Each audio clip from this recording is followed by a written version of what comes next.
katapusang patintero. Tila ganyan ang sitwasyon sa Divisoria na hanggang ngayon ay hindi pa rin masolusyonan ang siksikan ng mga tindang sumasakop at nakaharang sa mga kalsada. Malingat lang kasi ang mga pulis matapos ang clearing operations, ang mga nagtitinda balik sa kalsada. Tinutukan niya ni Bernadette Reyes.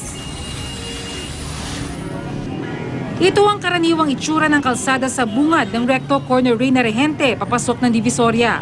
Masikip dahil sa sobrang dami ng sasakyan at mga taong namimili. Pero ngayon, isang maluwag na kalsada na ang sasalubong sa lahat. Ito raw ang resulta ng araw-araw na clearing operations ng Task Force Divisoria bilang bahagi ng pagsasaayos sa lugar. They should not go down beyond Punong Island. Yung mga linya-linya, para saan ho ba yung mga linya? Ayun po, sa kabila naman po, yun po, kung may nakita po kayong paint, hanggang doon lang po sila. They should not go beyond that line. They know it, and pag nahuli namin, then yun po yun, mahuli po namin, kukunin po namin yung mga lalagyan po ng paninda nila. Pero ilang kanto lang mula rito, halos magbanggaan na ang mga mamimili. Matapos ang clearing operations nitong mga nakaraang araw, hindi na naman halos makadaan ang mga sasakyan. Sumikip na kasi ang mga kalsada dahil sa dami ng mga nagtitinda, lagpas sa itinakdang lugar. Dito nga sa Tabora Street, kahit pedicab, di na makakadaan. Masikip pa rin. Parang December. Wala pa rin nagbago.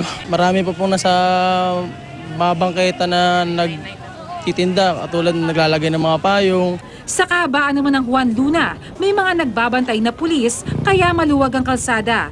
Pero kapag nalingat na ang mga pulis, siya namang salisi ng ilang nagtitinda. Sumusunod po kami sa lokal na pamahalaan.